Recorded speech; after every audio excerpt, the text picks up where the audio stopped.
आणि या बातमीपत्राची सुरुवात करूया या क्षणाच्या सगळ्यात मोठ्या बातमीनं।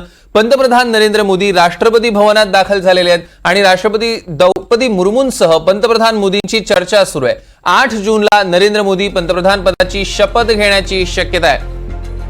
आपण बघतोय दुपारी एनडीएची बैठक बोलावण्यात आली आहे। या बैठकीला चंद्रबाबू नायडू, नितीश कुमार हजर राहणार आहेत आणि या बैठकीत सत्ता स्थापनेबाबत चर्चा होण्याची शक्यता आहे। रौनक कुकडे आपले प्रतिनिधी आपल्यासोबत फोन लाईन वरून जोडले गेले, त्यांच्याकडून अधिकचे अपडेट्स घेऊया।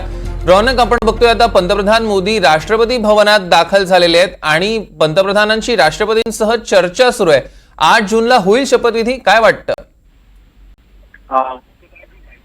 झाली आहे त्यानुसार आज सकाळी जी कॅबिनेटची बैठक झाली त्यामध्ये 17वी लोकसभा भंग करण्यासंदर्भातला प्रस्ताव कॅबिनेटने पास केला आणि त्यानंतर या संदर्भातली माहिती आणि पदाचा राजीनामा देण्यासाठी मुख्यतः पंतप्रधान नरेंद्र मोदी हे राष्ट्रपती द्रौपदी मुर्मू यांच्याकडे पोहोचलेले आहेत। राष्ट्रपती भवनमध्ये या दोन्ही महत्वाच्या नेत्यांमध्ये चर्चा जी आहे ती सुरू आहे पाहायला मिळते आणि ही जी माहिती आहे ती राष्ट्रपतींना सोपल्यानंतर आज जी संध्याकाळी एनडीएची बैठक होणार आहे त्यामध्ये एनडीएचा नवीन नेता जो आहे तो निवडण्यात येण्याची शक्यता आहे आणि त्यानंतर लगेच आजच जी माहिती उपलब्ध होते आहे की आजच एनडीए नवीन सरकार स्थापनेचा दावा राष्ट्रपती द्रौपदी मुर्मू यांच्याकडे करण्याची शक्यता आहे आणि एनडीएच्या बैठकीमध्ये परत एकदा नरेंद्र मोदी यांच्या नावावर शिक्कामोर्तब होऊ शकतो।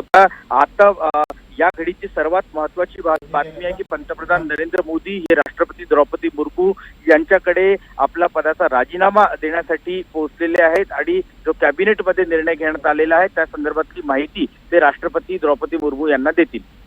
निश्चितच रौनक, या संदर्भातले अधिकचे अपडेट्स आम्ही तुमच्याकडून घेणार आहोतच। तुर्तास धन्यवाद।